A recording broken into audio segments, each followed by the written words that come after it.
boa tarde. A gente está aqui no nosso primeiro Aprendendo com Elas, que é uma atividade da Companhia Fragmento de Dança, que está aqui também. No caso do Espaço de Arte, que é o espaço que a gente ensaia, que é a nossa sede. E essa atividade foi pensada para a gente promover encontros com mulheres, para contar um pouquinho das suas pesquisas e experiências.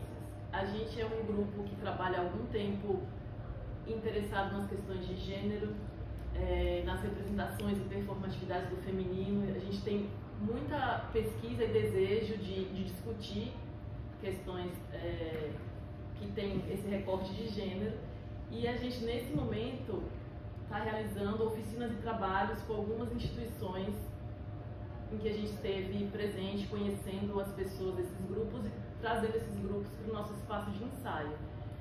E o CRAI, que é o Centro de Referência e Atendimento aos Imigrantes, foi um dos lugares que a gente passou. Então, a princípio a gente tinha essa vontade de vamos sentar numa roda e conversar sobre práticas feministas, sobre estratégias de combate a questões sexistas, tudo isso, mas de uma maneira que cada uma pudesse contar a partir da sua vivência, e talvez isso nem seja nomeado por vocês, né, a partir de um recorte de gênero. Quem está fazendo isso é a gente, né, com esse interesse de pensar como é que a gente pode refletir sobre os formatos que a gente encontra também porque somos mulheres. Então, o formato de pensar nesses encontros promovendo a escuta, pensar que a gente vai refletir de uma forma menos binária, tudo isso que eu estou chamando de uma relação também com as práticas feministas, né? E aí hoje eu vou apresentar vocês aqui para o nosso público. A gente tem a Mona Perlingeiro, que é pesquisadora do Observatório das Imigrações em São Paulo e responsável pelo setor de educação e formação do Centro de Referência e Atendimento para Imigrantes, e a Mayra Nieba, argentina, descendente de quechuas e guaranis da Bolívia, professora na Escola de Cinema de Jujuy, fotógrafa, dançarina e musicista. E a Mayra está com a gente nesse processo de criação que a gente vai apresentar hoje. Ela foi uma das mulheres que a gente encontrou na oficina quando a gente esteve lá. Por isso que a gente escolheu estar com vocês duas. Parou aqui. Caiu, fechou? Caiu, fechou. Tudo bem, continua então, gente. E depois a gente publica, né, quem vai fazer. O outro tá gravando, O outro né? tá gravando. Tá. Eu tenho que editar. Onde que eu tava? Aí a gente se encontrou no CRAI. Por que a gente escolheu vocês duas para estarem aqui? Porque esse encontro também tem um desejo da gente pensar sobre situações, né, de vulnerabilidade, de anonimato, de dificuldade, de desafios, a partir de pessoas que atuam, pesquisam e experienciam e vivem, né, e têm essa experiência de estar em um contexto, às vezes, de bastantes desafios. Então, eu queria um pouco que vocês contassem, a partir da experiência de vocês, do campo de atuação de vocês, né, seja nesse lugar da experiência, porque a gente está entendendo aqui que a experiência é um lugar de produção de conhecimento também, né? Isso também tem a ver com o que eu estou chamando das práticas feministas, que a gente entende que a experiência também produz conhecimento, também produz reflexão, né? Então a gente quer sair um pouco desse lugar do formal, né, que só pesquisas de determinados lugares, determinadas pessoas podem fazer a gente pensar em estratégias. Quais são as estratégias da própria vivência, da própria existência, do próprio encontro, né, de pessoas que estão no mesmo lugar, compartilhando dos mesmos desafios. Então, a partir disso, eu queria que vocês contassem um pouco. Podemos começar com a Mayra falando um pouco sobre como é estar no Brasil, né, que parece que você está aqui há 6 meses. Então, como foi a sua chegada, os desafios de estar aqui, os possíveis preconceitos que você sofreu ou não, né? Como que você percebe hoje esse processo da sua vinda em relação ao estrangeirismo que isso causa, né? Porque a gente também está aqui num desejo de trazer para perto da gente questões que não são tão familiares, que não fazem parte do nosso dia a dia, para que a gente possa aprender com essas questões e trocar a partir disso. Então é esse encontro de vamos fazer um encontro das diferenças, fazer um encontro de desconhecido para ver o que isso pode fazer a gente como pessoas, como sociedade, dar um passo à frente, talvez em algumas lutas, né, em algumas situações de apoio. Então vamos começar mais. Tá bom. Então, eu cheguei aqui no Brasil em fevereiro.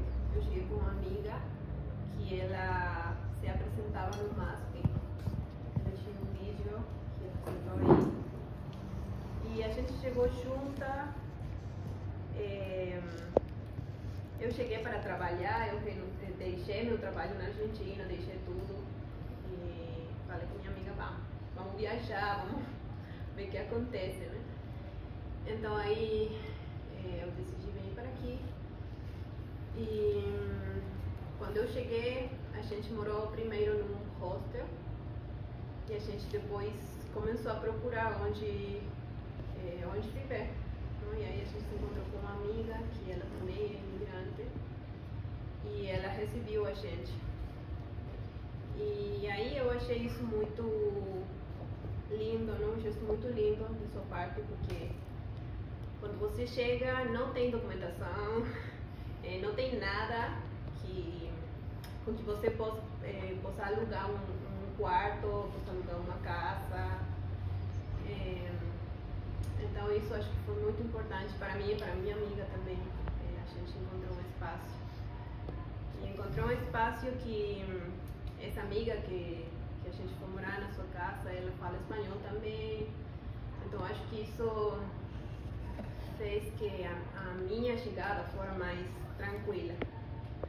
Porque também é muito difícil o tema do idioma. Eu não falava português quando eu cheguei. Eu conhecia algumas palavras assim, mas eu não falava assim muito português. E também no dia a dia a gente tem aquela coisa de que fica agotado. No final do dia, de tanto português, a gente fica agotado. Então, isso também foi bom dessa amiga, porque na casa a gente falava espanhol e também praticava português.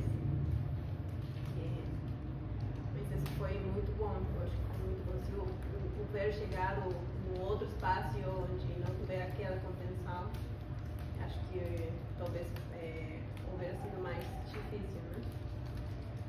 E também aquela amiga, ela é da comunidade boliviana daqui do Brasil.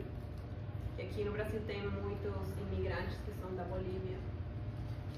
E de onde eu venho é a região andina da Argentina, que é no norte. Então a gente tem jeitos de viver, costumes que são bem parecidos. Então aí eu acho que isso também foi muito bom para mim, porque a gente, eu me senti muito acolhida com eles. E aí depois de eu conhecer a comunidade boliviana, eu comecei a chegar ao CRAI, porque o CRAI tinha também, nesse momento que eu cheguei, tinha uma residência artística de dança, que era com pessoas imigrantes. E aí eu conheci também outra pessoa que é da Bolívia, tinha pessoas de muitos países.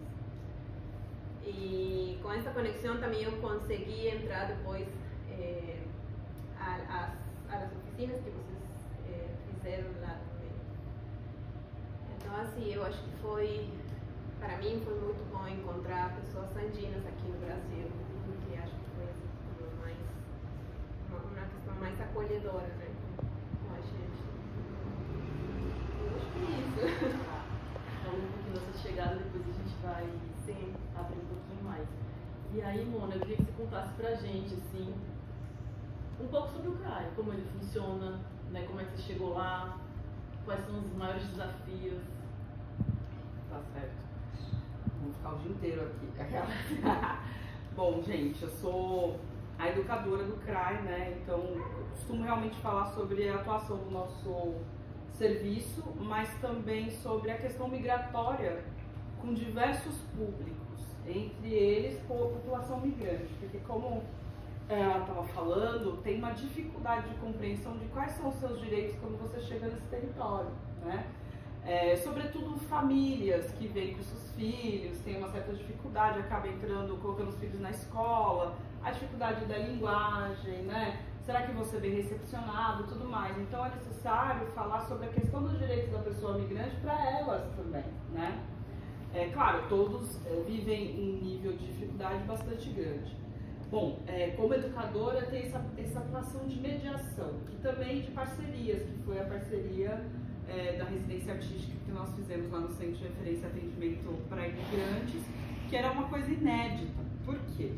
Porque o Centro de Referência é uma política pública que iniciou há quase 10 anos, novembro de 2014, foi inaugurado esse Centro de Referência, e significa que antes nós não tínhamos, a partir do setor público, um equipamento de acolhimento à população imigrante, sendo São Paulo uma cidade de imigrantes, né? Então nós tivemos vários fluxos ao longo do século, tem alguns fluxos migratórios que ganharam mais visibilidade do que outros. Então a gente está ali localizado no bairro do Bexiga, a gente sabe que muita gente lembra do Bexiga como o bairro dos italianos, né? A gente tem então como uma ocultação de outros fluxos migratórios mais contemporâneos, que talvez não valham a pena ser ditos, porque a gente já tem uma hierarquização da vida que vem do período colonial no Brasil.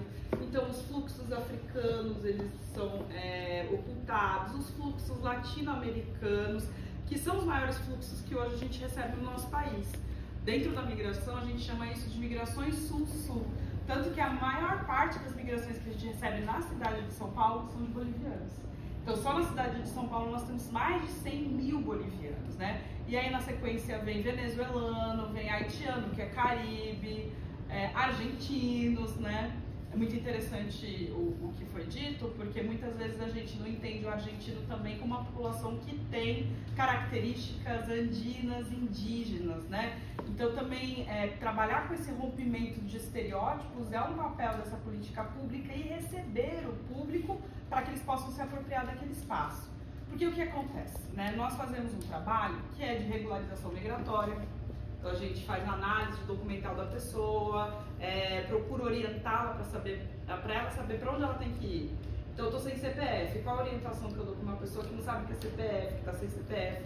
A pessoa está em situação irregular, porque o Brasil não entende nenhuma pessoa como ilegal, né? A gente é tão colonizado nesse sentido que até as palavras que a gente pega a partir de uma perspectiva norte-americana, europeia do que é migração. Então eles entendem a migração, né, a partir das legislações internas deles. Enfim, isso é um papo que dá um monte de coisa. A migração como algo ilegal, né? Sobretudo porque a migração que chega para eles é uma migração do sul global. Eles não querem receber essas pessoas, né? Embora exista a Declaração Universal dos Direitos Humanos, que diz que a migração é direito de toda pessoa humana, cada país tem a sua soberania nacional e vai criar as legislações mais restritivas ou não. O Brasil, a partir de 88, passa a olhar mais a questão da migração a partir do olhar dos direitos humanos, de 1948. Então, demorou 40 anos para o Brasil fazer uma Constituição desenhada, pensando que a população migrante é ser humano e não é ilegal. Nenhum ser humano é ilegal. Mas ainda precisa de uma legislação que só sai em 2017 para deixar isso tudo muito claro, né? Então a gente trabalha a partir dessa perspectiva de assegurar o direito da população migrante a partir da legislação que a gente tem no Brasil de não ilegalidade da pessoa migrante. Mas quando ela está sem documento, ela está em situação irregular, indocumentada, e ela tem o direito a acesso a todos os serviços que o Brasil tem, serviços sociais, serviços de educação, serviços de saúde, mesmo quando não documentada. Aí vocês me perguntam, que maravilha, então é fácil? Não é fácil. A gente tem que fazer a regularização migratória porque os acessos são dificultados devido à falta de informação que a própria rede pública não tem em relação à questão migratória. Então, se uma pessoa migrante vai até o hospital público, às vezes ela pode ser barrada por alguma razão. Se bem que o SUS está bem treinadinho para isso, tá? Mas às vezes para um médico privado tem dificuldades, né? Acesso à educação, a gente recebe algumas reclamações também da pessoa que está sem documentação brasileira, a criança impedida de entrar na escola. Então a gente tem que atuar nessas informações, só que tem uma limitação. Somos um único equipamento da cidade, só tem um lugar, não tem na cidade inteira. Fora esse equipamento que está ali na sede, nós temos também o CRAI Móvel, só que o CRAI Móvel ele atua mais em ações que têm que ser organizadas anteriormente, então não tem um carro que fica atuando na rua atendendo pessoas migrantes. E há uma limitação também no sentido de que existe regularização migratória, serviço multiprofissional que é jurídico, psicológico, de assistência social, o educativo, a articulação, a parte da gestão, mas e a parte da humanização da pessoa migrante? Então, a partir disso, foi pensando que o setor educativo poderia fazer essa ponte, porque a pessoa migrante não é só documento, né? Eu não sou migrante, eu não posso falar em primeira pessoa, mas a gente sabe que a gente, quando tem que ter onde morar, tem que ter o que comer, tem que trabalhar, mas a gente faz outras coisas. E essas outras coisas têm espaço dentro do setor público para serem executadas, né? E a parte de explicar onde estão os locais que a pessoa pode acessar para ser artista, né? Então, isso não foi resolvido por nós a partir da residência artística, tá? Foi uma coisa pontual, inclusive. Outras coisas precisam acontecer naquele espaço. Mas a gente precisa fazer essa construção, e essa construção, ela está baseada, inclusive o que a gente fez lá e continua fazendo, está baseada num plano municipal de política migratória, que foi construída pela população migrante de São Paulo de décadas atrás, exigindo que espaços públicos tenham esse acesso, tenham residências artísticas, tenham oficinas culturais, para que a população migrante possa se apropriar e se integrar na sociedade brasileira, mostrando também a sua própria cultura, né? Não no sentido de que tem que ser como o brasileiro faz, mas a partir das suas próprias perspectivas. Então, na verdade, nós temos uma legislação muito legal em São Paulo e no Brasil também. O desafio, que eu troco muito isso com a Madu, que é a estagiária do setor, é como que a gente aplica essa política. Ela existe, mas quem aplica a política, né? E quando você tem um só equipamento para que isso aconteça, é limitado ao centro de São Paulo, por exemplo, né? Então, onde estão esses outros migrantes em outras regiões de São Paulo? Muitos deles têm as suas próprias associações. Nós temos o endereço e a localização dessas associações. A própria prefeitura, a Coordenação de Políticas Migratórias tem um projeto chamado Mapeamento Colaborativo. Ali você encontra grupos de dança de migrantes, empreendedores migrantes, ONGs que trabalham com questão migratória também, nessa assistência que a gente acaba fazendo no CRAI também de assistência jurídica, regularização migratória, mas não necessariamente vem do poder público, entende? Então foi a primeira vez que a gente fez alguma coisa voltada para o desenvolvimento e para o, enfim, sociabilização da pessoa que migrou para avançar, entendeu? Porque antes não tinha. Só para finalizar, porque eu sei que falo bastante, e não teve nenhum recorte de gênero. Como a gente não sabe o que vai acontecer, como a gente é um setor público, a gente não pode fazer esse juízo de valor de quem é que está entrando, né? Então já tiveram grupos que chegaram lá e falaram, a gente quer trabalhar com a população preta. A gente fala, olha, a gente não pode limitar, embora a gente saiba que a população preta, parda, indígena é marginalizada em vários âmbitos na sociedade brasileira. A gente, como poder público, não pode simplesmente falar, esse grupo então não vai participar, né? Mesmo porque as identidades étnicas, elas são diferentes a partir do lugar de onde você vem. Então pode ter pessoas, sei lá, e já apareceu, tá? Uma pessoa que pra gente é branca, que é indígena no país dela. Então, esses recortes, eles precisam ser mais estudados para ver como que a gente pode fazer isso dentro do espaço público. Agora, se você tem um grupo, se você tem uma ONG, eu acho que isso, como sociedade civil, você tem mais condições de trabalhar em cima dessas questões. Mas quem sabe no futuro, se a gente ampliar os serviços, isso possa ser algo a ser levado em conta. Mas aí vocês podiam falar um pouquinho, a gente nem está fazendo aqui uma divisão nesse sentido, assim, de o nosso trabalho aqui não foi também só para mulheres, né? Eu estou entendendo mais as práticas feministas como uma atitude que pode trazer algumas estratégias, né? Estratégias de convivência mesmo entre homens e mulheres também. Mas você começou a falar falando dos direitos, né?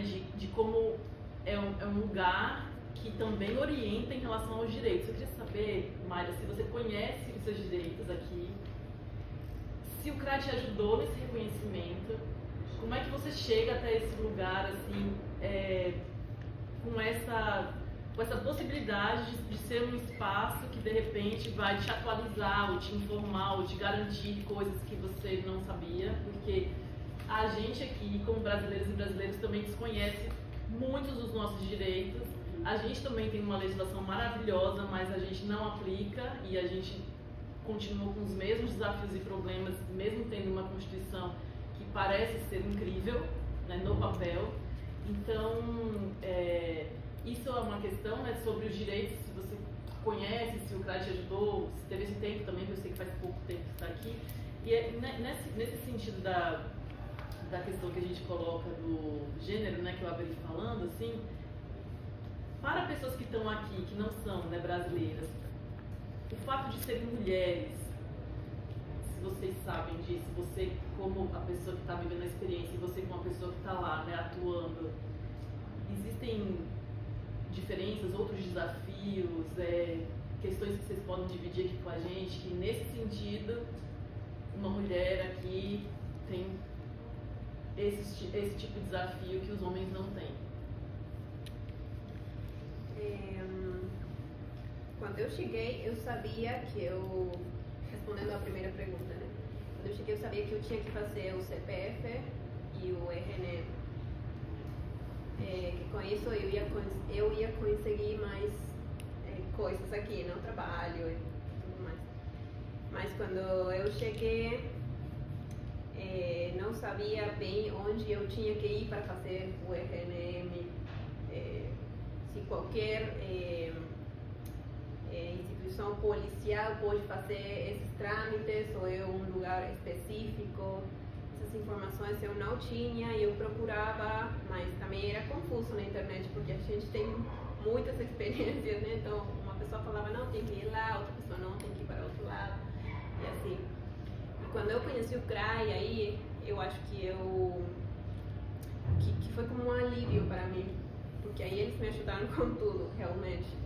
Aí eu consegui fazer o agendamento na Polícia Federal e todas essas coisas que eu precisava, né, também.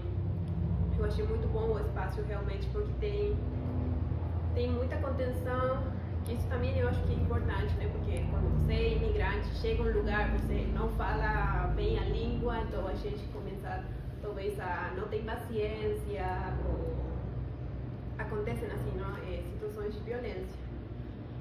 Então no CRAI eu achei isso que foi muito bom, porque tanto o atendimento como as informações que eles têm lá são bem completas.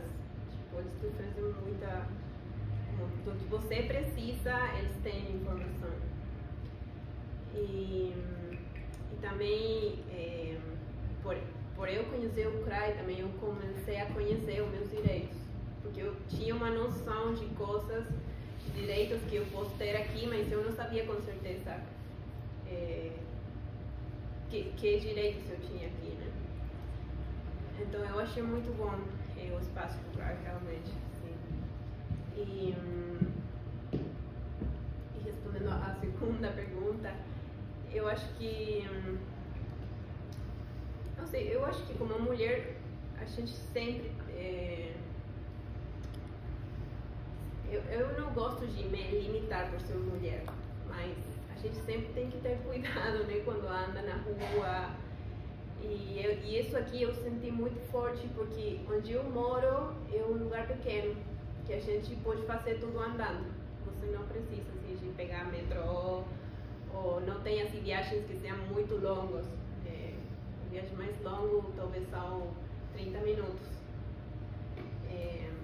Então isso sim assim, foi um choque para mim, porque aqui a cidade é bem grande. Quando eu cheguei eu achava, eu vou fazer isso andando. E eu começava a andar e não, ficava muito longe, eu não conseguia. Então aí eu comecei a tomar dimensão de onde eu estava, como eu me tinha que cuidar, ou que precauções eu tinha que tomar. Mas sim, como mulher, na verdade, na minha experiência, não, eu não sentia assim como muitas limitações no trabalho ou nos espaços, mas no dia a dia eu sim senti que assim como que a gente tem que tomar cuidados, né?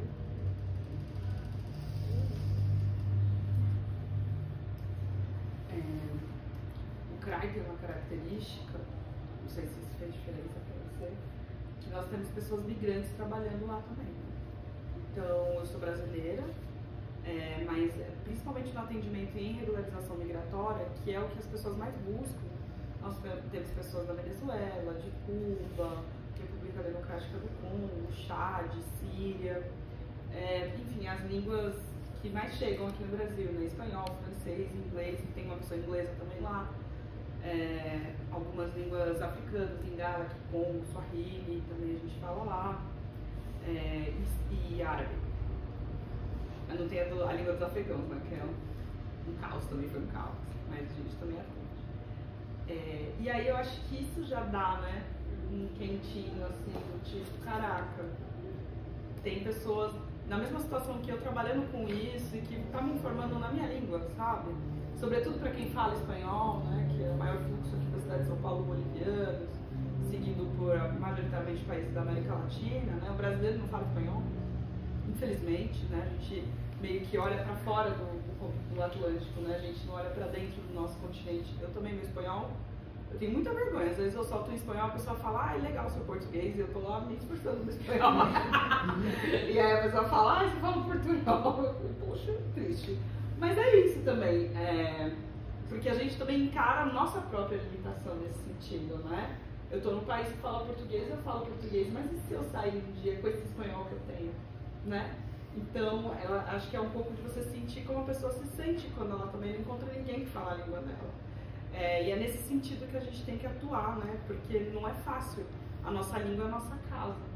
Quando você falava que se sentia esgotado, eu acho que quando eu faço muito atendimento que tem que ser em inglês e tal, eu também fico esgotado, né? Porque a nossa língua é a nossa casa, é como a gente sente, é como a gente pensa, né? Você provavelmente deve estar pensando na sua língua, na sua cabeça. Eu sempre estou pensando em português, né? Eu não penso em inglês, sei lá, que é a minha segunda língua.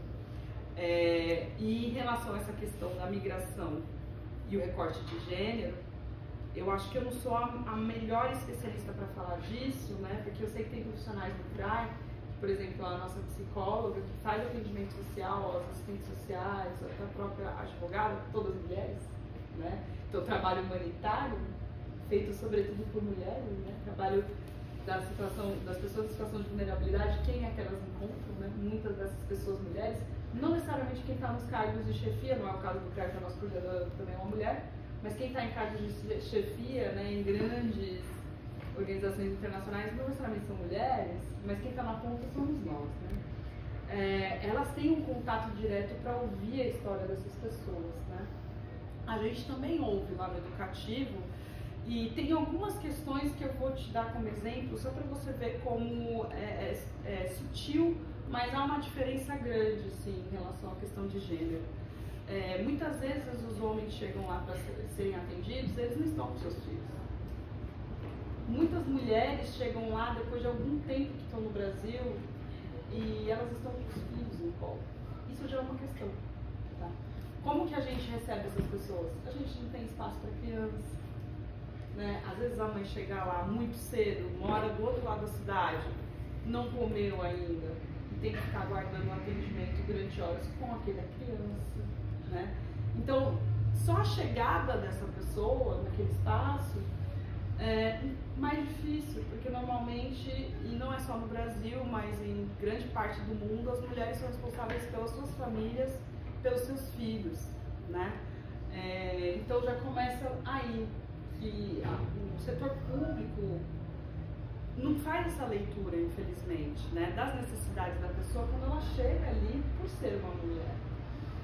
A gente já recebeu vários casos de mulheres que estavam há décadas no Brasil e que não sabiam dos seus direitos porque dentro das suas comunidades migratórias elas sofrem violência de gênero muito grande. E só os homens saem, só os homens aprendem a falar português, né? Então, quando você não consegue se comunicar com aquelas pessoas daquele país que você chegou, você não se protege também, né? A informação vem de uma única figura. Então, assim, eu tenho inúmeros relatos de violência de gênero em relação à mulher migrante. Você não tenha dúvida sobre isso. E só para não ficar estigmatizado, porque são mulheres imigrantes, são violências muito próximas do que a mulher brasileira passa. Tá? Qualquer sociedade, ela vai submeter a mulher a diversas violências, tá? Então, por isso que eu não gosto de mencionar qual é a nacionalidade, porque depende também, né?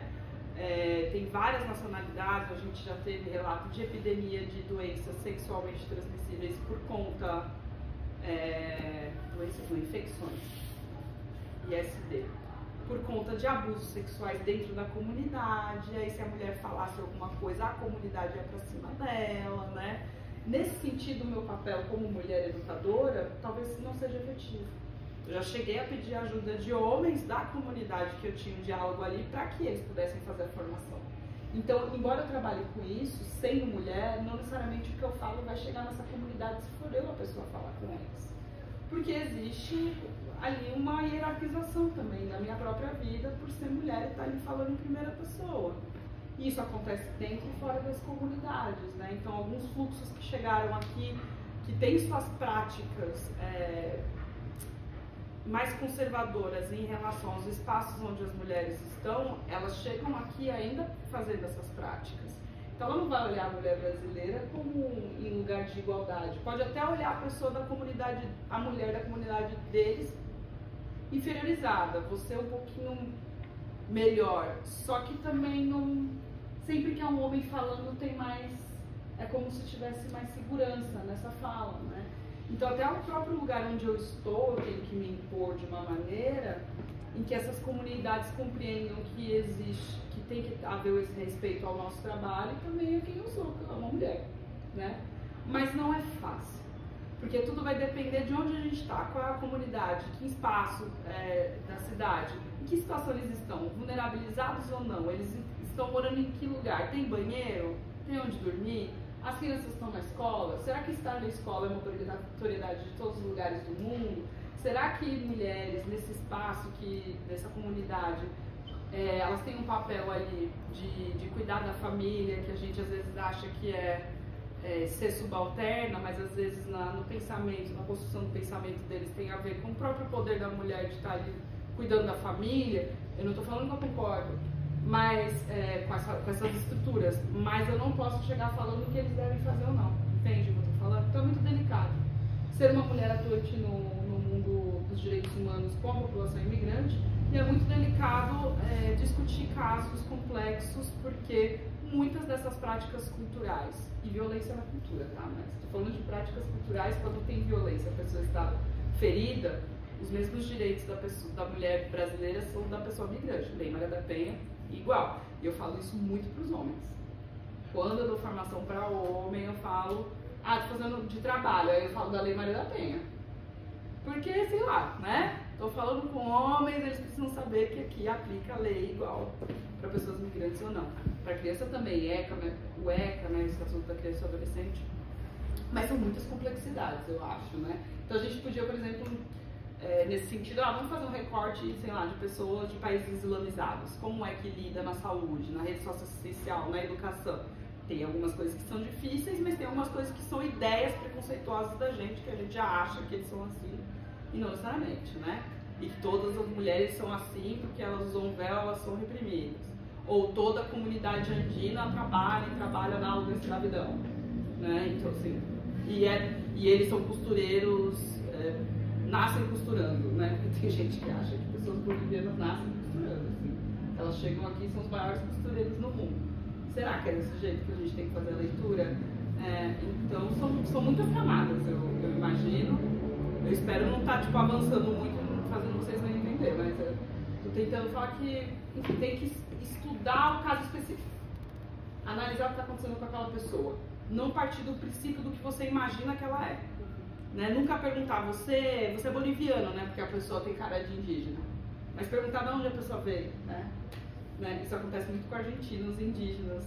Você supõe que eles são do Peru, da Bolívia, eles são pessoas argentinas, enfim. Sim, aqui nenhuma pessoa que eu conheci me falou, você é da Argentina, não? Todas as pessoas falam, você é do Peru, você é da Bolívia, da Colômbia. Ninguém pensa que eu sou da Argentina.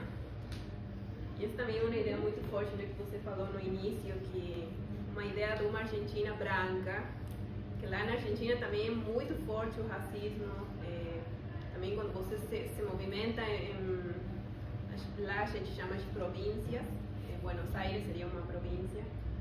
Quando você vai para Buenos Aires, as pessoas de lá pensam que uma pessoa marrom é da Bolívia, uma pessoa marrom não pode ser da Argentina. Então também lá e aqui no Brasil é uma luta isso, não? Tentar deconstruir essa ideia da Argentina. Também as pessoas sempre pensam que porque você é marrom, você está sofrendo. Isso também é bem difícil, não? Que você está sofrendo, que você está passando, que você talvez venha aqui como refugiado. E eu acho que é muito bom isso de analisar os casos particulares das pessoas, porque todos têm experiências diferentes. Eu vim aqui por decisão própria e outra pessoa vem por outra coisa, né? Então, isso. Como que vocês chamam lá? Marrom, branco? Quais são os termos? Nos últimos anos lá surgiu de nombrar-se marrom.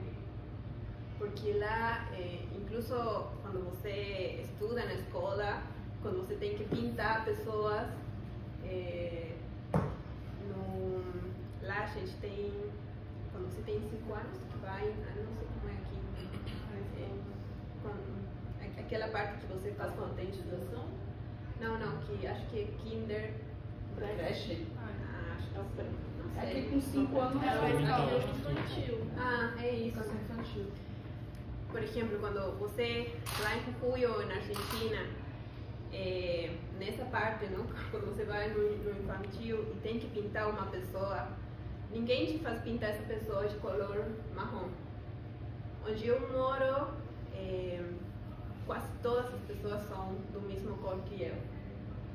É mais escuro, um pouco mais claro, mas a maioria das pessoas são marrons.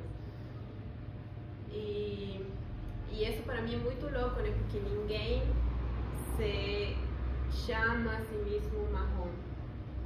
E quando você tem que pintar uma pessoa, não pinta ela de marrom. Pinta de laranja, de outra cor, mas não marrom. Então tem aí como uma invisibilização, seria? Desde a escola até instituições e muitos espaços, né? A Argentina tem um historial assim muito longo de anos de tentar branquear o país, não? Tem um ano, não sei, acho que por 1950, 60, naquele jornal New York Times, nesse a gente sacou um artículo que falava que a Argentina é 99% branca. Então, esse é o historial da Argentina, né? E por isso quando eu venho aqui, ninguém pensa que eu sou daí. Eu sou da Bolívia, eu sou de outro lado. Porque a Argentina tem pessoas brancas somente.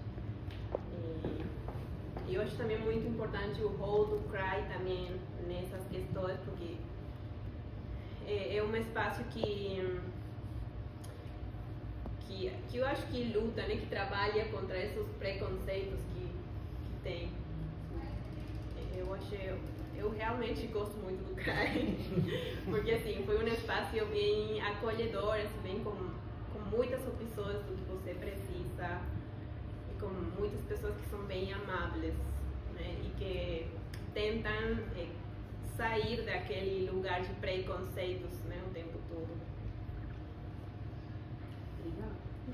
Eu sei que não é só sobre o nosso setor, mas porque realmente eu também admiro muito os meus colegas de trabalho, tanto os técnicos quanto as estagiárias, porque nós somos um equipamento tão pequeno, no sentido, para essa cidade tão grande, tão cheia de imigrantes, que a gente tenta fazer com que o alcance do nosso trabalho de fato atinja o que aquela pessoa é, né? Aí, pessoalmente falando do nosso setor, né, Madu? E isso foi uma coisa que eu falei pra ela, eu falei assim, por favor, não faça nenhuma resposta padrão, a gente sempre vai ouvir o que as pessoas têm pra falar, porque elas podem falar, não consegui revalidar meu diploma, e você manda onde que é o site que ela tem que revalidar o diploma, e você não olha qual é o documento dela, você não conversa o que ela estudou, você não olha quais coisas ela trouxe, você não está atendendo aquela pessoa, você está fazendo um trabalho mecânico. Eu sei que existem muitas limitações no setor público para muitos trabalhadores, porque a gente precisa de números, e eu não sei se todo mundo sabe disso, tá? Mas nós precisamos entregar números, né? Que é uma coisa que eu acho que é importante, a gente ter um nível ali de atendimento. Mas a gente pode se perder nisso, né? Nessa necessidade numérica e num atendimento de ponta que deve ser humanizado, que é um trabalho humanitário. Se você só cobra números, você perde o que é mais importante, que é de fato fazer com que essa pessoa se compreenda um ser de direitos. Então aí também cabe a postura pessoal de cada um. Eu tenho a minha postura, talvez um pouco por causa da minha história, eu sou do bairro da Liberdade, de filha de imigrantes internos que sofreram muito preconceito, e eu não entendia por quê, né? Aquilo fazia com que a gente estivesse num lugar social inferiorizado. Cada um com sua história, claro, né? Mas eu acho que a postura que eu adoto enquanto profissional e que outros profissionais adotam a partir das suas próprias experiências e consciências de classe tem relação com o fato da exclusão ser dolorosa e que não vai ajudar a sociedade a construir algo positivo, né? Então, um atendimento que às vezes você demora 5 minutos a mais, a pessoa pode sair de lá menos sufocada, mesmo que a resposta seja não, você não vai conseguir, porque no Brasil isso não dá certo. Mas você não responder aquela pessoa olhando para ela vai saber que você nem ouviu ela, sabe? E assim, são histórias rasgantes que a gente ouve lá, né? Enfim, é complicado, mas a gente precisa cuidar do ser humano, entendeu? Essa é a minha perspectiva. Enquanto educador, eu acho que eu tenho que ter essa postura, né? Somos todos educadores, a partir do momento que a gente multiplica conhecimento também.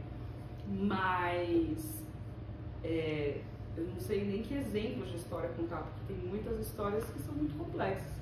Porém, né, pensando um pouco como a minha colega, não são só histórias tristes. A gente tem história de muita coisa legal. Hoje mesmo a gente estava falando com a Madu, tem um novo curso nosso, novo não, né? Já está na metade final do curso que a gente fez parceria com o Senac, que são pessoas, enfim, majoritariamente de países africanos do Caribe, pessoas pretas, que foram fazer esse curso de Senac, que mandaram várias fotos, assim, felizes, sabe, de estar naquele espaço educativo. Então, assim, tem coisas boas acontecendo, tem coisas boas sendo construídas, são pessoas que falam várias línguas, entendeu? Tem muito a contribuir. Então, assim, tem os atravessamentos da migração, que tem o racismo, a xenofobia, a violência de gênero, essas coisas estão dadas, nós estamos num país violento com as pessoas, mas também tem como sobressair isso sem querer ser meritocrático ou achar que esses problemas não existam, com a produção cultural que essas pessoas têm, com o trabalho que essas pessoas fazem, entendeu? E eu acho que é um pouco nessa linha que a gente fez as atividades lá no CRAI, né? Porque todo mundo tem uma coisa positiva que te atravessa, que pode ter dor também, mas enfim, é isso a vida. Dor, amor, enfim. E os direitos têm que ser assegurados, isso é o nosso papel, né? Mas o ser humano não é só isso. E para finalizar essa parte, eu sempre falo que quando a pessoa pensa em imigrante, né, quando eu falo de migração com, principalmente sociedade civil e brasileiros, a pessoa pensa em migrante como se fosse tudo igual, pacote, migrante, né? Você tira toda a subjetividade da pessoa. Gente, imagina, todo mundo vem com uma bagagem de conhecimento, traz pra cá seus preconceitos também, porque tem suas questões, e a gente tem que dialogar dentro dessas dificuldades. Não vai ser fácil. É o que a gente chama de princípio da interculturalidade. Então, com os obstáculos, a gente vai ter que se entender. Não é tudo lindo, não é tudo maravilhoso, vai ter coisa que eu não concordo, só que as pessoas são diferentes. E falar disso num mundo tão polarizado é uma loucura, talvez, mas a gente tem que partir pra cima, entendeu? Porque a gente não pode comprar a ideia de que o diferente tem que estar morto, excluído, né? É um pouco assim que a gente tenta trabalhar, mas não é fácil, porque a gente também lida com as nossas próprias questões também. E como é duro, né? Às vezes, e aí a parte ruim, né? Um imigrante chegar, não tem onde dormir naquela noite e você não tem a solução. Porque a política pública também não acolhe isso. Ou alguém virar pra você e falar, eu tô com fome. Sabe? E aí você não tem que dar para essa pessoa, porque isso também acontece. Mas tem gente que vai lá e que celebra, consegue trabalho, e vai lá e leva comida pra gente, em agradecimento, tem tudo isso, tem tudo, né? Que é a dimensão da humanidade mesmo, né? E de um país subdesenvolvido, que é onde a gente vive. Um país rico, subdesenvolvido, que tem muita pobreza de todo mundo. E que infelizmente a população migrante não encontra as portas tão abertas assim, porque a gente compra também uma xenofobia que não é nossa. E um ódio étnico-racial que não nos cabe, né? Mas a gente está aí tentando construir uma coisa positiva a partir dessas realidades. Eu acho que a gente tem conseguido algumas coisas, sabe? De verdade. Vou abrir um pouquinho para ver se alguém quer fazer alguma pergunta.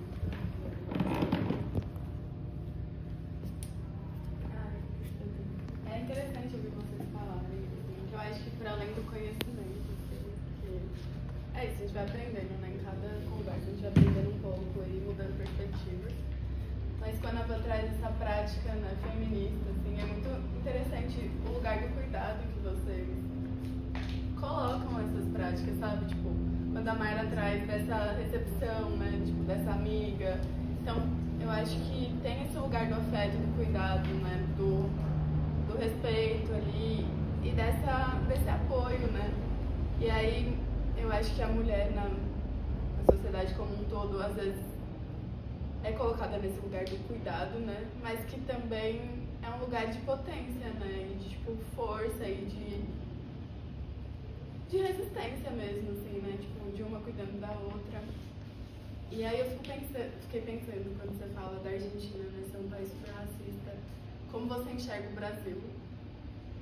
E se você tem tido uma rede de apoio ou tipo uma conexão com outras comunidades indígenas? Porque aqui no Brasil também eu acho que o racismo para pessoas indígenas, tipo, contra pessoas indígenas é muito grande, assim, porque é pouco falado, né? E é pouco falado que a violência sobre essas comunidades, esses povos, é racismo, né? Tipo, às vezes só se atribui racismo à negritude, a pessoas pretas, assim. Aí eu acho que é essa pergunta, assim, se você tem. Sim, aqui no Brasil eu sofri racismo, igual que na Argentina. Mas também eu acho que é isso, que é o desconhecimento. A gente não conhece, o sea, o racismo que está mais instalado, não? É o preto-branco, né? É o que existe, não tem mais coisas.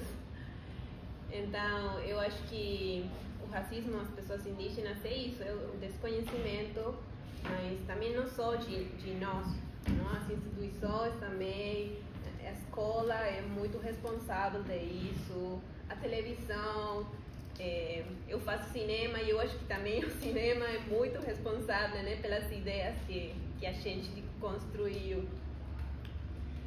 E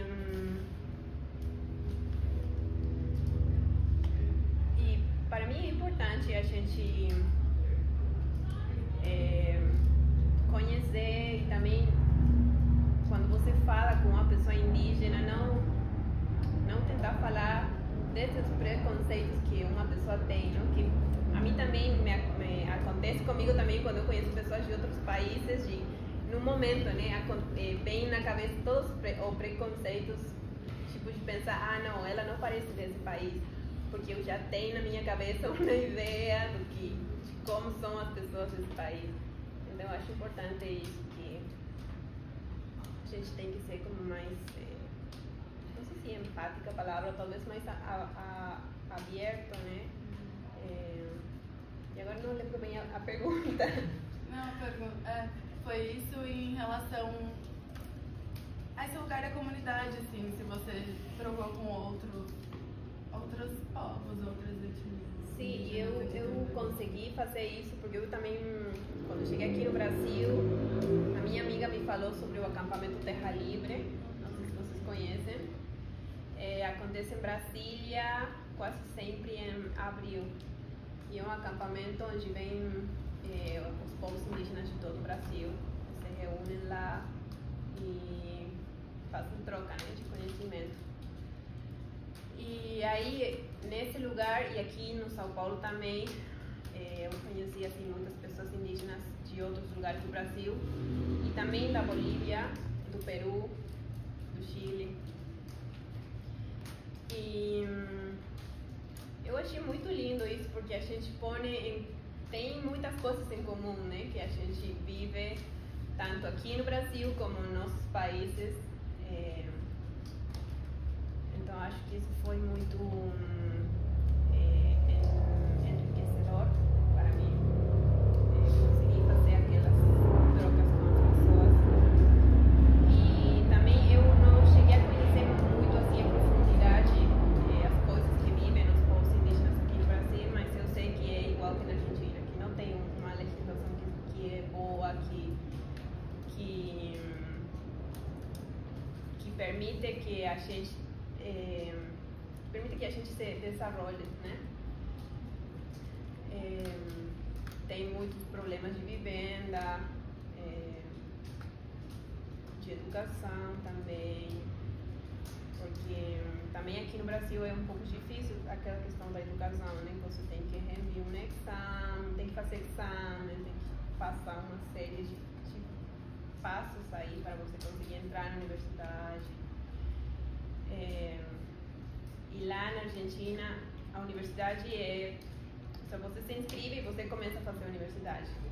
Mas, mientras você vai cursando, tem os professores que não aprovam a você, então aí você vai ficando, né? E talvez aqui você consiga fazer a universidade, sei lá, em 5 anos, na Argentina em 10. Porque também tem o trabalho, tem um monte de coisas que a gente tem que fazer para viver, né? Então, acho que eu fui muito longe, mas é isso. Não sei se eu respondi essa pergunta. Eu sempre tive muitas questões pessoais com me sentir pertencente a grupos e a quem eu sou, assim, no mundo. Seja por uma questão racial ou de orientação sexual. E aí, só que eu acho que por muito tempo eu fiquei muito em mim, assim, com esses questionamentos, achando que eu conseguiria responder eles sozinha. Aí eu tô lendo Fanon agora e ele tem uma frase do livro, na verdade do próprio, né? Que fala que a liberdade é um mundo dividido com outros. E aí eu fiquei pensando se esse processo de migração... Não, como que é pra você, assim, esse lugar do pertencimento? E se esse processo de migração bagunçou sua cabeça ou se você ainda consegue se relacionar, assim, com a sua figura no mundo, na sua existência? Se você consegue se acolher bem? Sim, eu acho que eu cresci muito depois de eu fazer isso. Também, eu sempre, quando eu faço viagem, eu gosto muito por isso, porque eu sinto que eu conheço pessoas, conheço outras culturas e eu gosto muito dele. É estressante, não tem coisas boas e tem coisas que não são boas, mas mesmo assim eu gosto. Quando eu vim aqui no Brasil eu sabia que é isso, não? Que iam acontecer coisas boas e coisas que não iam ser tão boas, mas eu aceitei isso e eu vim. E eu acho que a primeira coisa que eu penso com isso é que é muito importante a gente conhecer as leis, os direitos que a gente tem no seu próprio país, né? Porque eu da Argentina também não conheço coisas, as legislações para imigrantes, eu não conheço.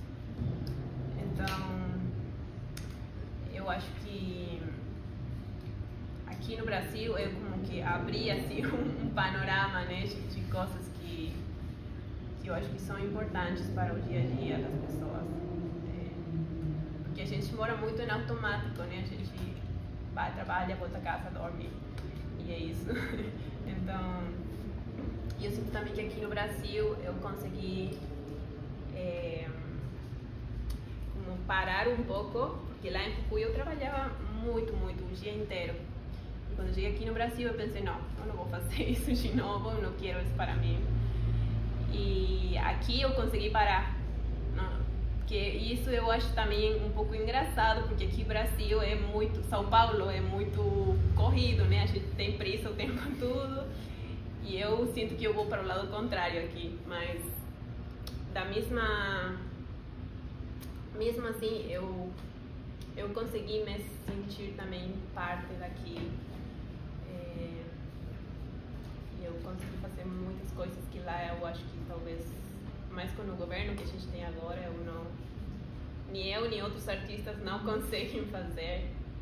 Então, eu acho que sim, que o Brasil e que viajar não sempre muda as pessoas. Eu queria fazer uma pergunta mais artisticamente, assim, qual a diferença do seu país artisticamente, tipo, sobre dança, sobre cinema, daqui do Brasil? Porque eu acho que também é pouco tempo ainda, né? Acho que aqui no Brasil, enfim, vai ter anos para conhecer outras coisas, outras manifestações artísticas. Porém, São Paulo é um grande celeiro, assim, artisticamente do Brasil, assim. Muita gente faz, mas geralmente a galera do Brasil vem muito para São Paulo, como eu, que sou do Nordeste do Brasil, e vim para São Paulo. Eu queria saber de você, tipo, artisticamente, como é a dança lá, como é o cinema, como funciona aqui, como você achou, se é um pouco mais difícil, se é um pouco mais fácil, enfim, basicamente isso. Sim. Eu achei aqui um pouco mais fácil, porque onde eu moro é um povo bem pequeno, uma cidade bem pequena. Então não tem assim muitas opções, né? Tem talvez as 2 companhias de dança que são conhecidas e depois tem, sei lá, 10 companhias que são independentes. E não tem mais opções. Ou seja, talvez isso é bom, mas se você quer conhecer mais, quer aprender mais coisas, você tem que viajar. Porque em um momento fica assim, só isso. E aqui eu gostei muito porque também consegui fazer muitas coisas de graça. Que isso, onde eu moro, não é tão possível. Assim, tem coisas de graça, mas não muito. Você tem que pagar o que você quiser fazer. Eu faço mais cinema e eu trabalho mais com cinema. E também eu achei, eu sei que talvez também é difícil aqui, mas por exemplo aqui tem ciclos de cinema, de filmes de aliens. E são filmes que são clássicos e que você consegue assistir eles no cinema. Em Jujuy só tem um cinema, que a entrada é muito cara, que ninguém consegue assistir esse cinema. E nesse cinema chegam só filmes que são comerciais. Não tem mais. Depois tem outro cinema, mas ele não abre porque não consegue que a gente vai para lá. Esse cinema tem assim películas argentinas, películas latino-americanas, mas as pessoas não vão. Então você assiste um filme aí, tem uma pessoa, 2 pessoas. E o espaço assim não consegue se sostener, não, no tempo. Então eu gostei muito assim do São Paulo porque eu consegui fazer muitas coisas no cinema, na dança. Eu tô faz pouco tempo aqui e eu realmente acho que eu fiz mais do que eu esperava. Incluso as residências de dança que eu fiz no CRAI, eu acho que tinha 2 semanas que eu havia chegado aqui e eu consegui fazer a residência no CRAI. E lá na Argentina, se você quer fazer uma residência, tem que postular, tem que esperar. E sempre vão escolher as mesmas pessoas. Ou seja, você não tem assim muita possibilidade de fazer residência. de trocar ideias com pessoas.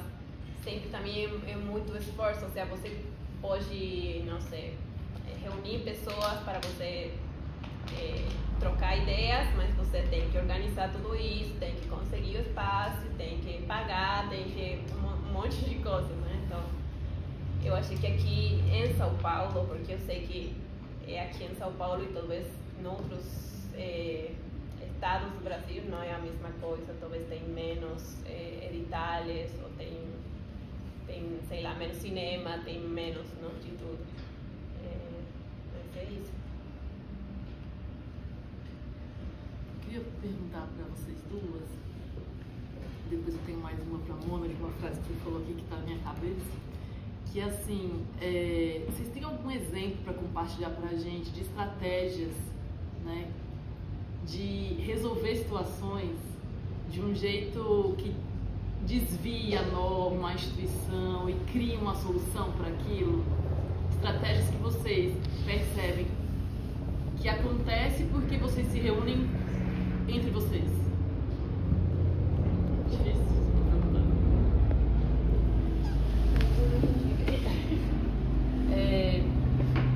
Alguma situação que você consiga resolver porque você está junto de pessoas que estão vivendo a mesma experiência que você, e vocês arrumam um caminho que não é necessariamente o caminho da legislação, da regra, o formal, mas que vocês conseguem resolver porque dentro daquela experiência vocês arrumam uma solução. Se vocês têm algum exemplo para compartilhar nesse sentido. Posso falar antes? Como eu não faço parte de uma comunidade imigrante e eu trabalho com política pública, eu tento usar a regra ao meu favor. Porque existe uma legislação bacana, um plano bacana, inclusive que poucas pessoas conhecem e que devem se utilizar desse plano para legitimar certos movimentos, inclusive artísticos, né? Então, porque eu estou meio que no papel institucional aqui, mas mesmo que eu estivesse no papel institucional, eu ia falar, mas tem um plano que a gente tem que seguir. Tanto que, quando a gente começou a residência artística lá no CRAI, que foi em março do ano passado, que a gente começou o diálogo, eu tinha acabado de entrar no CRAI. Então, eu mesma não conhecia todos os documentos que poderiam favorecer uma residência artística. Inicialmente, algumas pessoas ficaram assim, que dança aqui, já tem as pessoas que precisam de documentação e tal. Aí eu falei, ai minha filha, vamos que vamos. Sei lá o que vai acontecer, mas tá sem arte, não tem nada aqui. E eu vim da arte e educação, né? Então tem essa pegada também. Eu gosto de arte. E acho que a arte transforma. Acho que a arte abre caminhos, ela abriu caminhos pra mim. Pode abrir pra outras pessoas, enfim. Tem muita gente que através da arte vai se desenvolver na fala. Enfim, gente, eu acho normal. E aí a gente foi, tentou, aí ganhar no edital lá, a gente falou, vamos ter que começar. E não é que eu encontro na própria legislação que tem que ter residência artística dentro dos espaços públicos para imigrante? Quando eu falei isso pro Renan, que é o diretor lá que estava com a gente do Corpo Molde, a gente falou, gente, a gente podia ter colocado isso no nosso projeto, para facilitar até mais o ganho desse edital, né? Eu falei, pois é, mas eu também não sabia. Por quê? Porque já teve uma luta das comunidades para que isso virasse política pública, entende? Então, isso já aconteceu, essas reuniões de pessoas que eu não conheço, que vieram antes da gente, migrantes, pessoas brasileiras que estão ali na pauta também numa luta, porque entende a contribuição da população migrante. Porque, no fim, né, gente, se a gente olhar pra gente, de onde veio a nossa família? Ninguém daqui tem um histórico de migração na família? Como foi migrar para a família de vocês? Você chegar em São Paulo hoje, ter essa cidade do jeito que ela só é porque ela é uma cidade de imigrantes. Você poder comer qualquer comida que você quiser, você ter vários tipos de dança rolando, né? É ou não é resultado disso? Ah, lá no Bexiga eu quero comer um pão italiano, eu quero comer um fufu do Congo. Consegue. Por quê? Porque teve migração. Então, eu uso um pouco a legislação a meu favor, por eu estar nessa posição. E porque eu acho importante a gente se empoderar a partir disso. Falar, meu amor, já fizeram essa construção. E como eu faço parte de uma comunidade que migrou em São Paulo, porque eu sou do bairro da Liberdade, nasci em São Paulo, nasci e criado.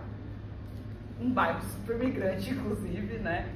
Pra mim, a migração é a coisa mais normal do mundo, gente. Eu sempre ouvi várias línguas. Na minha infância, as festas da Missão Paz, que fica lá no Glicério, que era do lado da minha casa, era onde está a comunidade boliviana e peruana. As festas juninas, que pra mim não é uma coisa, a comunidade que fala espanhol, pra mim é normal, entendeu? O japonês também, sei lá, os árabes, sempre circulando por ali. Mas depois que eu saí de lá, eu vi que não é assim em São Paulo tudo, né? Tem alguns bairros mais conservadores, esse wannabe europeu, enfim, uma loucura, mas também migrante, né? Então, acho que é isso. Eu me utilizo daquilo que a gente tem, que é lei, e que foi construída pelas comunidades que migraram, e que a gente tem que favorecer as pessoas que chegam. E quando eu sair do CRAI, eu vou continuar usando esse tipo de argumento, sabe? Porque a luta, ela tem que ter um respaldo legal, e a gente tem, né? Mas óbvio que as comunidades não param por causa disso. Muitas coisas precisam melhorar, né? E aí eu acho que quem pode falar em primeira pessoa é a pessoa que migra, que não é o meu caso. Pode repetir a pergunta de novo, porque eu esqueci. Eu vou dar um exemplo para ver se ajuda. Eu sei que é uma pergunta. Sim, porque eu comecei a pensar muitas coisas, mas esqueci. Vou dar um exemplo. Eu estava conversando com uma mulher que atua com processos artísticos no sistema prisional. E ela trabalha com contação de história. E aí ela falou pra mim que ela tava com muitos homens, trabalhando com homens, e falaram pra ela, é perigoso você ficar sozinha com os homens aí, né, dentro do presídio mesmo. E ela disse que ela se sentia muito segura, porque eles criaram uma estratégia entre eles de proteção, no sentido assim, eles se integraram tanto ao processo artístico que ela propôs, porque ela fala, né, que naquele ambiente de reclusão, de muita carência de afeto, chegar uma atividade ali, que eles, né, uma mulher fazendo uma contação de história, muitos se envolveram, porque eles criaram uma estratégia de eliminar aqueles que atrapalhavam a oficina. Então, entre eles, ela disse que ela não precisava fazer nada enquanto instituição, que ela chegava lá, eles já davam um jeito de quem fez o que não devia ser eliminado do grupo. Então, o que eu estou perguntando é quais são as estratégias que às vezes o próprio grupo encontra para solucionar uma coisa que não está institucionalizada, que não é legalizada, que não tem solução naquele momento, mas o grupo, por ser um grupo, ele dá um jeitinho de encontrar uma estratégia. Ela falou, o projeto funcionou porque eles próprios encontraram um caminho, que eu não precisei intervir. Eu achei ótimo isso. Aí eu estou procurando exemplos em que essas estratégias cheguem pra gente pensar como realmente, assim, quando as pessoas se encontram, né, nas suas aproximações de situação, como é que elas conseguem realmente criar situações que ninguém pensou, mas elas criam soluções. Mas eu sabia que enquanto instituição você não ia dar um exemplo, mas talvez você pudesse escutar coisas. No campo das artes, eu encontro vários artistas hackeando o sistema de algum modo. São coisas que a gente nem pode falar às vezes, né, no vídeo e tal, quais são as estratégias que o artista se encontra porque ele está num edital e ele quer fazer uma coisa que é muito legal, mas que não preenche os requisitos da prestação de contas e disso, de aquilo, e a gente vai hackeando, encontrando estratégias para aquilo acontecer, né? E aí nesse sentido. Sim. Eu acho que eu não entendi no começo, porque a forma que eu tenho de viver, a forma que eu fui criada, é como uma questão mais de comunidade. Então a palavra estratégia me fazia como um pouco de... me generava confusão, sim. Mas na minha experiência aqui no Brasil, eu fiz muito contato com a gente que fala espanhol. Então eu achei isso muito importante. importante no começo. E depois a gente tem, não sei se uma coisa que ninguém pensou, mas a gente tem muitos grupos de WhatsApp, onde, sei lá, um grupo de WhatsApp de artistas andinos. Então, nesse grupo de WhatsApp tem um monte de pessoas andinas que são da Argentina, do Chile, Bolívia, Peru, Colômbia. E a gente aí se comparte de Itália, se comparte aulas de dança, trabalho.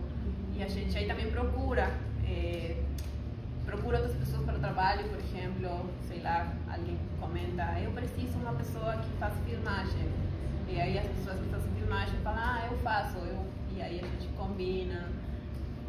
E eu no começo não sabia muito disso, e eu conheci fazendo assim comunidade, conhecendo outras pessoas. E assim eu consegui entrar também em muitos outros grupos de WhatsApp que a gente tem, que são de indígenas que procuram trabalho, indígenas que procuram casa. E eu acho que talvez a minha estratégia foi a comunicação com as pessoas, conhecer elas, saber o que elas estão passando, como elas estão vivendo, né? A gente se comparte os sentires e acho que aí a gente consegue também fazer essas coisas, né? Porque quando eu cheguei, a gente, com essa amiga que ela me recebeu na sua casa, a gente pensou, e se a gente faz um grupo de artistas imigrantes, artistas andinos imigrantes aqui no Brasil? E então aí a gente fez o grupo.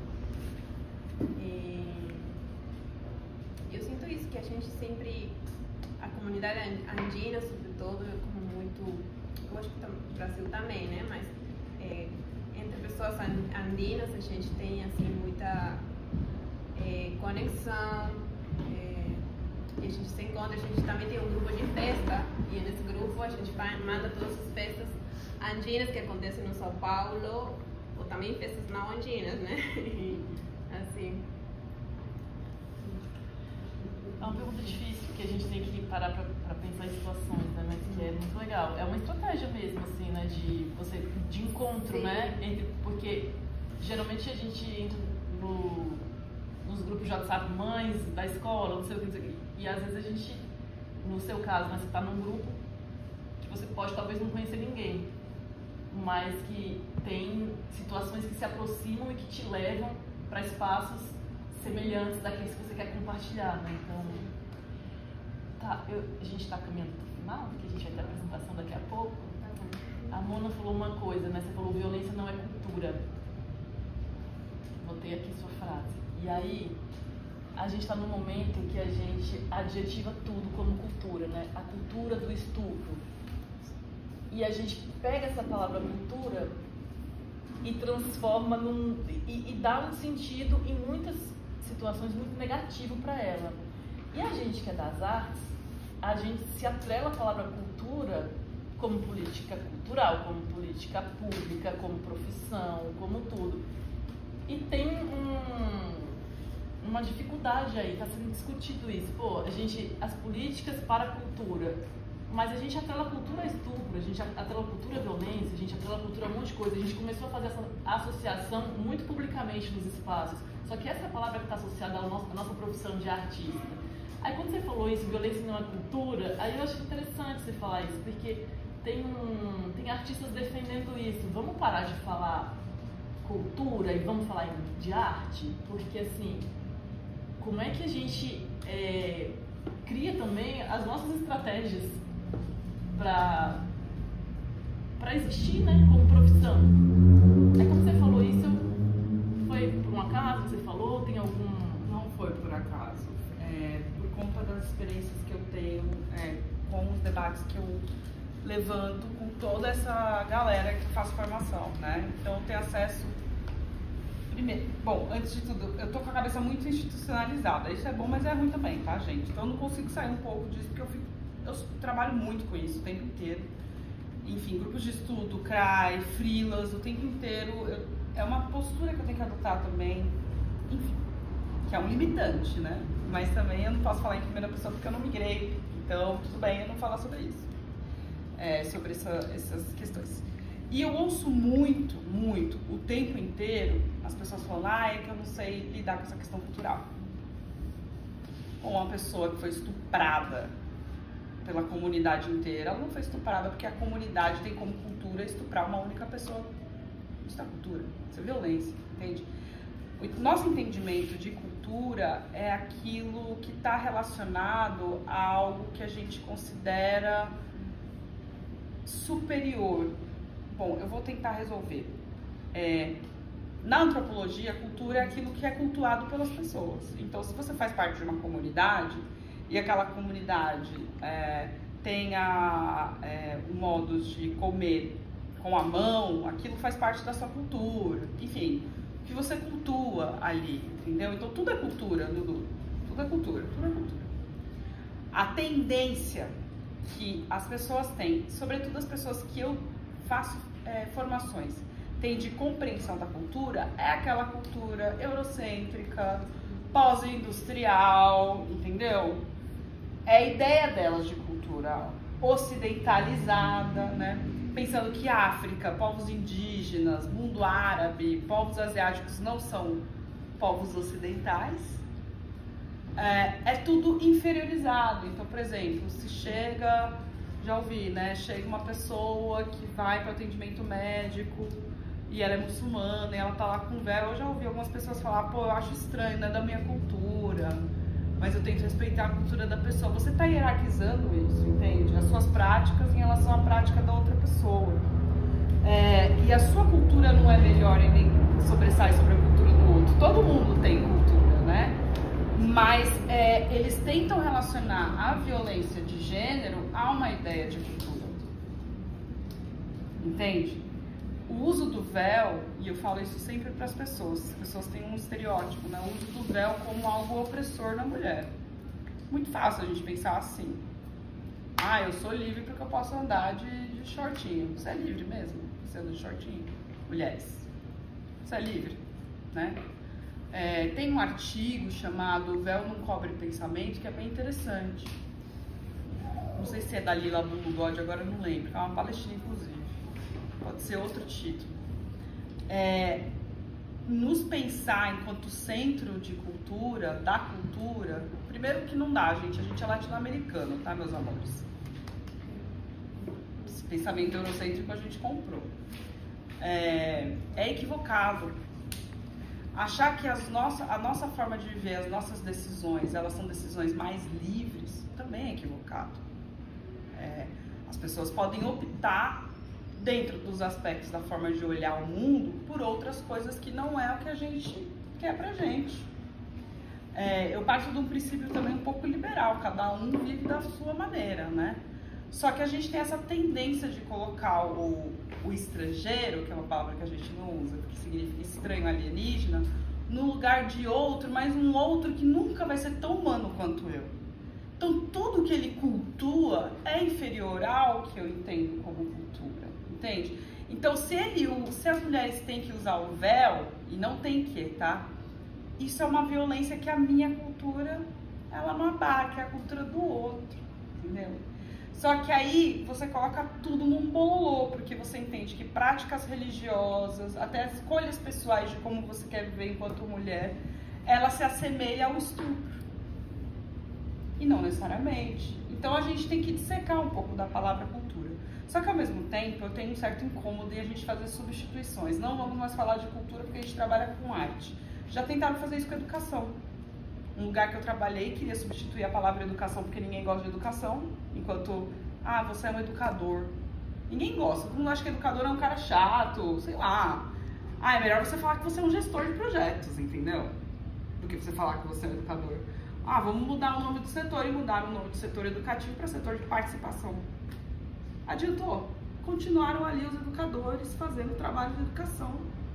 A gente trabalha com cultura também. Mas no sentido não de substituir, de incluir a arte, para não deixar a arte como sendo sinônimo de cultura, quando a gente está usando cultura relacionada a um monte de aspectos de violência. Mas é que cultura é um monte de coisa mesmo, né? Aí a gente vira nada. Porque tudo usa as cabe. palavras. É isso, a ideia é Ministério da Cultura e das Artes. Programas de cultura e das artes, senão a gente vira nada, porque tudo cabe na cultura, o jeito de andar, de vestir, de comer, e a gente vira mais alguma coisa que não é a coisa em si. eu acho que é um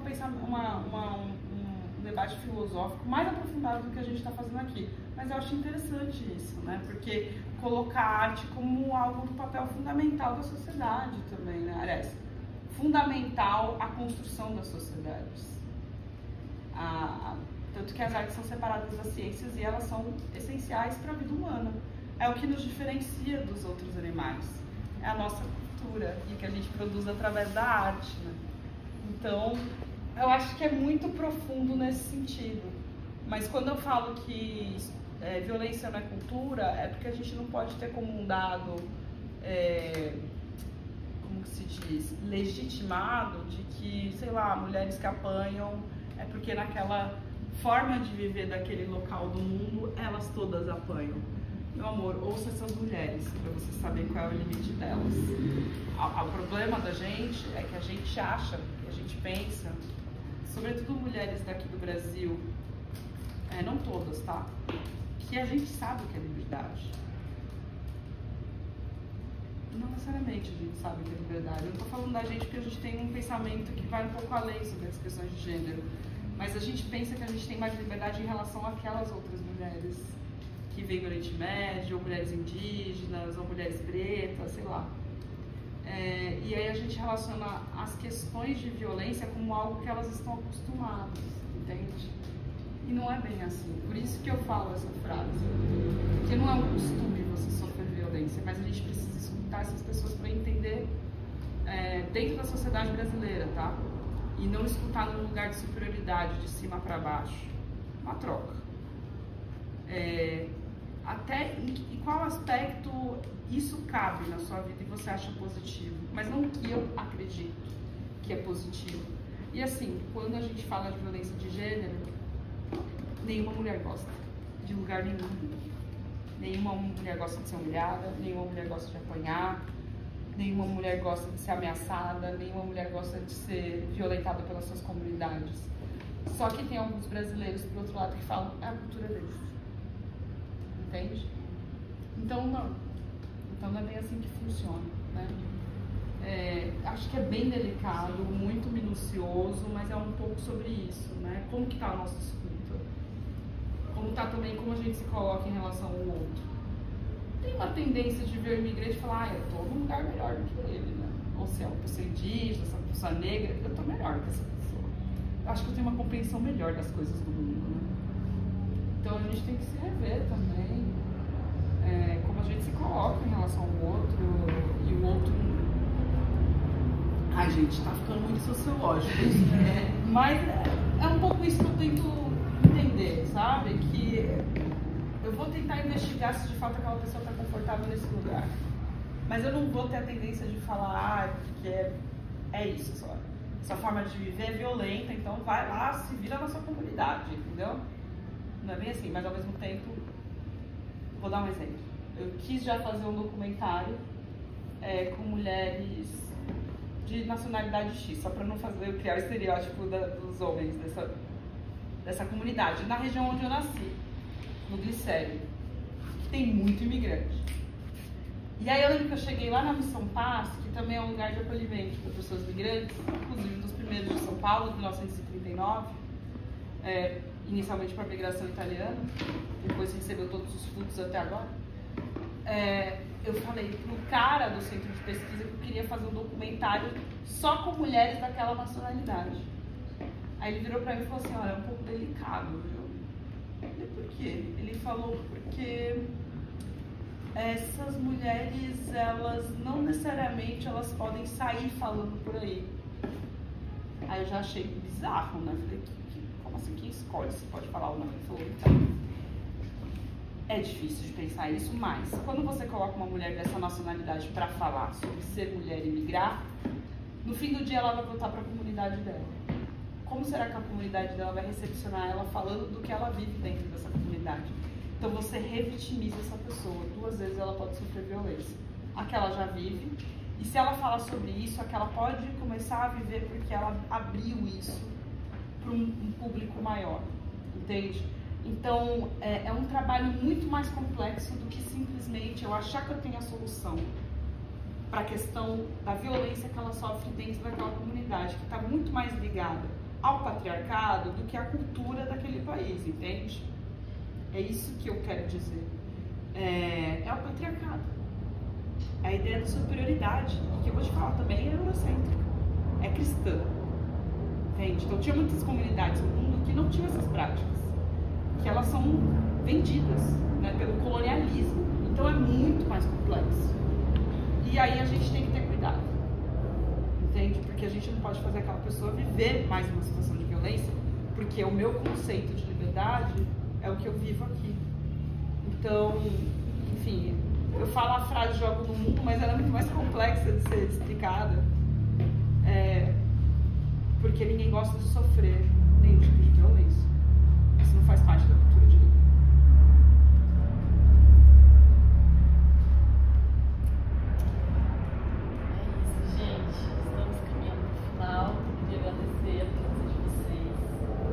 Vai ter outros encontros aprendendo com elas. A gente tem nosso próximo amanhã. E aí a gente vai falar com 2 pessoas que atuam com mulheres em situação de prostituição. E a ideia é sempre essa, né? É um espaço de escuta, de troca, mas também de aprendizado, assim, porque a gente está lidando com falas e conhecimentos que talvez muitas vezes a gente não tenha se aproximado por algum motivo, né? Então, a gente queria agradecer vocês estarem aqui. Obrigada.